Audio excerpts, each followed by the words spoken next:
Kuwait airport పైన Iran మళ్లీ దాడి చేసిందన్నమాట.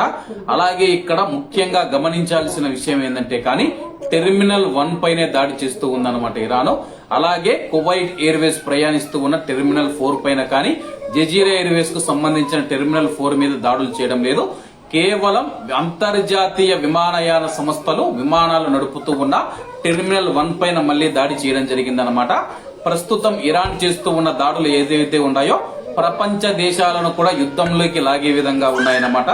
ఇరాన్ దురాక్రమణ చర్యలలో భాగంగా కువైట్ అంతర్జాతీయ విమానాశ్రయమే లక్ష్యంగా డ్రోన్లు క్షిపణులతో దాడి జరిగింది.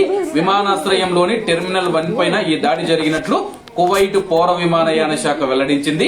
ఈ అత్యవసర పరిస్థితుల నేపథ్యంలో విమానాశ్రయంలో తక్షణమే ఎమర్జెన్సీ ప్లాన్ ను అధికారులు అమల్లోకి తెచ్చారు. ఈ క్షిపణి డ్రోన్ దాడుల కారణంగా విమానాశ్రయ సముదాయంలోని పలు కీలక వసతులు మౌలిక సదుపాయాలు తీవ్రంగా దెబ్బతిన్నాయి. అంతేకాకుండా ఈ ఘటనలో పలువురు గాయపడినట్లు సమాచారం అందుతూ ఉంది. భద్రతను దృష్టిలో ఉంచుకుని కువైట్ మీదుగా సాగే విమాన రాకపోకలను తాత్కాలికంగా పూర్తిగా నిలిపివేశారు.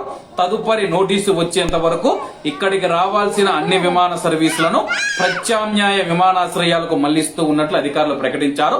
1వ తేదీ విమానాలు టెర్మినల్ 1 నుంచి అయితే ఓపెన్ చేయడం జరిగింది. అలాగే ఎవరైతే ప్రవాసులు ఉన్నారో విదేశీయులు ఉన్నారో వాళ్లను లక్ష్యం చేసుకుని అయితే ఇరాన్ దాడులు చేసిందనమాట. కానీ ఇరాన్ కు సపోర్టుగా ఉన్న కొంతమంది కువైట్ లో అయితే ఇరాన్ కు సపోర్టుగా అయితే ఉన్నారన్నమాట. అటువంటప్పుడు ప్రయాణికులు విమానాలు తిరుగుతూ ఉన్నాయి, దాని మీద దాడి చేస్తే ప్రాణాలు కోల్పోతే ప్రవాసులే కదా ప్రాణాలు కోల్పోయేదని చెప్పేసి నిర్లక్ష్యంగా నిర్దాక్షిణ్యంగా ఇరాన్ దాడులు చేస్తూ ఉంది. కానీ కొంతమంది ఎవరైతే ఉన్నారో కుహనా మేధావులు ఇరాన్ కు సపోర్ట్ చేస్తూ కువైట్ మరియు గల్ఫ్ దేశాలను ఇరాన్ తుడిచిపెడుతుందని చెప్పేసి బీరాలు పెరుగుతూ ఉన్నారు. కువైట్ దేశంలో ఉన్నాము, మనం కువైట్ దేశానికి బ్రతుకు తిరుగు వచ్చాము.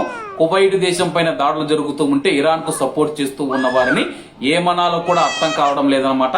కామెంట్ల రూపంలో కూడా నేను చూస్తూ ఉన్నాను. ఇరాన్ కు సపోర్ట్ చేస్తూ ఇరాన్ కువైట్ ను నాశనం చేస్తుందని చెప్పేసి రకరకాలుగా తెలుపుతూ ఉన్నారు. ఈ విషయాలు కానీ కువైట్ మినిస్ట్రీ ఆఫ్ ఇంటీరియర్ చేరితే కానీ ఈ పైన కఠినమైన చర్యలు తీసుకునే అవకాశం ఉంది.